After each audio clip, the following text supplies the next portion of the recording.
The warning signs are everywhere. Jerome Powell wants to crash the stock market. No more soft landing hopes, only imminent pain. Michael Burry, who predicted the 2008 crash, just sold his entire portfolio.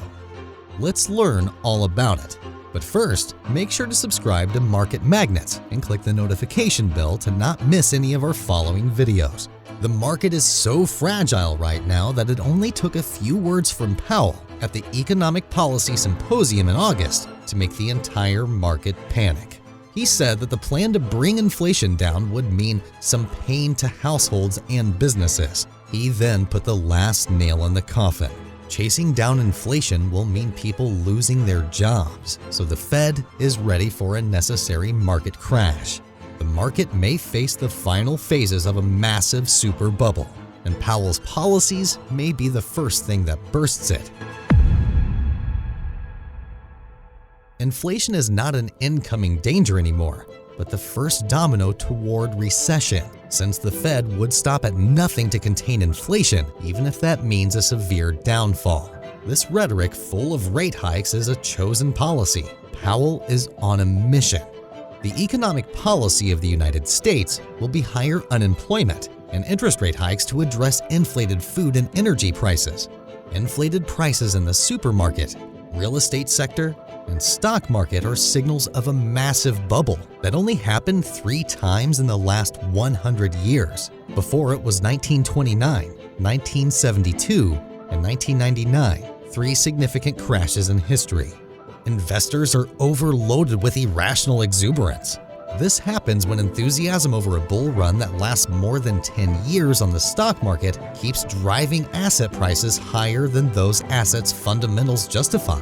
As a result, they keep pouring money into the market regardless of the cost, since they know it will eventually go up. Just a first glance of the S&P 500 chart is enough to understand. Over 10 years, the market gave a return of 199%. But now, for over 10 months, it couldn't reach back those 4,766 points it once peaked on December 31st of 2021. That peak was the first phase of the bubble, a bubble that starts with extreme fear and greed, the worst times to invest.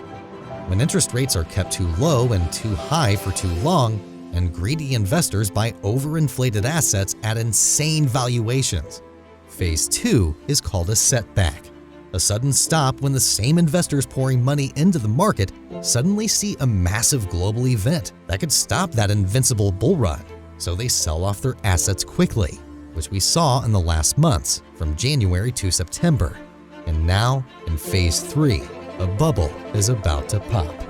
Powell said that the rate hikes would continue to bring down inflation to 2%, and people will likely lose their jobs since the labor market today has far more job offerings than workers. Inflation went down in July, but a single month's improvement in inflation is not enough to tame it. Those rate hikes will keep coming, no matter the cost. According to the committee, once you slow down on that policy, inflation can be a real danger if it spirals out of control. The Federal Reserve will continue raising rates, and they may stop printing money, but there will surely be rate spikes for quite some time, so the inflation is far from being resolved. Powell said that in the last 50 years, he learned some valuable lessons. The first is that the primary mission the Fed has is to keep the economy stable, no matter who is in charge of the government. It doesn't matter for the Fed if the government throws in the Inflation Reduction Act. Biden doesn't mess with their policies. In his own words, "I won't meddle with the Fed." And judging by the Congressional Budget Office estimates, Biden won't meddle with inflation either. By 2023, the Inflation Reduction Act will only reduce it by 0.1%. The second lesson in Powell's book is what economists call consumer expectations. When people expect low inflation, it will remain low without any unprecedented meteorite on world events. And when people expect prices to blow up in the air, the same thing happens. An effect that unleashes a self-fulfilling prophecy as it happened in the 70s. Inflation started to creep up in the supermarkets in the mid-60s, and Nixon decided to freeze prices in the early 70s. Once they lifted the controls, prices soared. Americans believed high inflation was here to stay, making it a self-fulfilling prophecy. As a business, if you think the inflation rate is 5%, then you will set costs for the following years to go up 5%. Prices were rising rapidly until the Fed chairman, Paul Volcker, decided to break the rising cost and wage cycle by slamming the brakes and raising interest rates by 20%. The more inflation drags on, the more dangerous it will become, since that self-fulfilling prophecy is a real possibility in the current economy. The war in Ukraine is raising energy prices while global food prices are being hit constantly. And suppose the US has to spend money on a possible war with China over Vietnam, or one of the focal points of geopolitical conflicts around the world. In that case, combining those factors could lead to catastrophic economic effects with inflation still lurking. Yet, we are far from the 70s, not just time-wise, but also on the overall consensus. That prophecy doesn't seem to have a place today, since the general public consensus is that inflation will eventually calm down.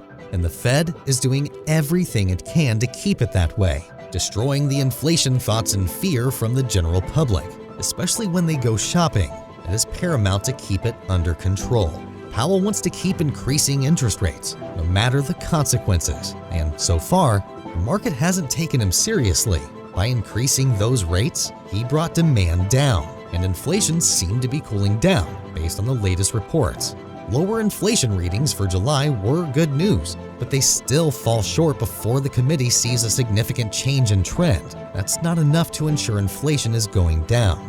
The Fed always sees the Personal Consumption Expenditures Index, which climbs 6.3% over the year through the July slowdown from the previous month, but still falls short of the 2% goal red light to stop these rate hikes. And the recent slowdown is because of a pullback in fuel prices that is too volatile to be sustainable for analyzing the end of inflation. Yet some people disagree with Powell and argue this policy could bring the perfect storm to the American economy. At the same time, supply chain problems are plenty, crippling the economy. Driver shortages, logistic provider capacity issues, shipping delays, and labor shortages all work together to make inflation stay for good. And all these increasing interest rates put the economy at risk, and people could lose their jobs, leading to a massive recession.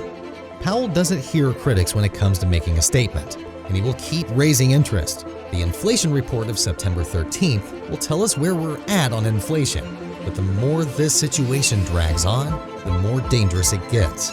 And many sectors of the economy have thrived in the last years. But to control everyday consumer and business mentality is the priority to avoid a self-fulfilled prophecy that could take us to that historic rate hike of 20% to kill inflation and 30 million small businesses.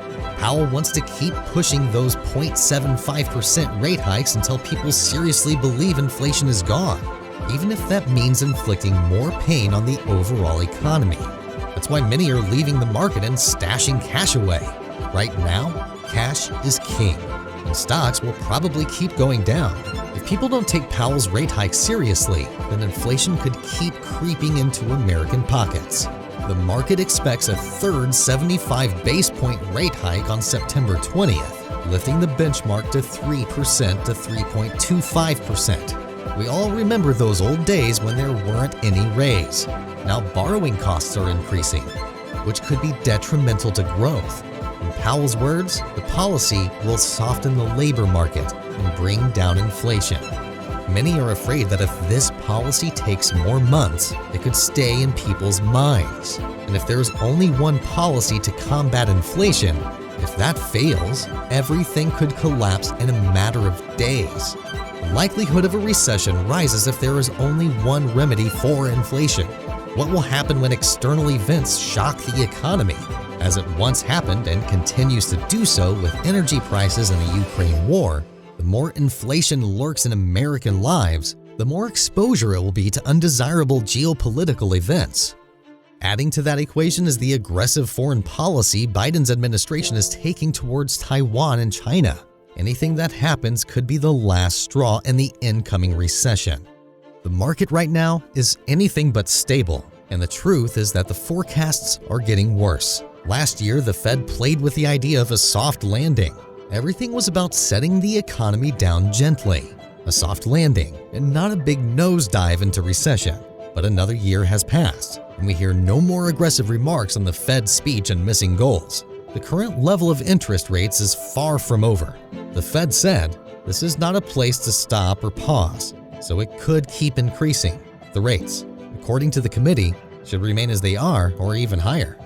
Victory over inflation is not there yet, and it won't be for some time. According to Powell, the historical records caution strongly against prematurely loosening policy. We are not there yet, is the Fed's warning. They still don't know if inflation has even peaked. Central banks are unsure if inflation is cooling, and don't feel confident that more rate spikes are the best solution to avoid a major collapse. The positive side is that job gains and wage increases remain strong, which suggests the economy still has momentum. But what would happen when that's gone? The Fed policies stay well over 2023, and people start to think that inflation is here to stay. Are there other better approaches to tackle inflation? Or should the Fed make a massive rate spike once and for all?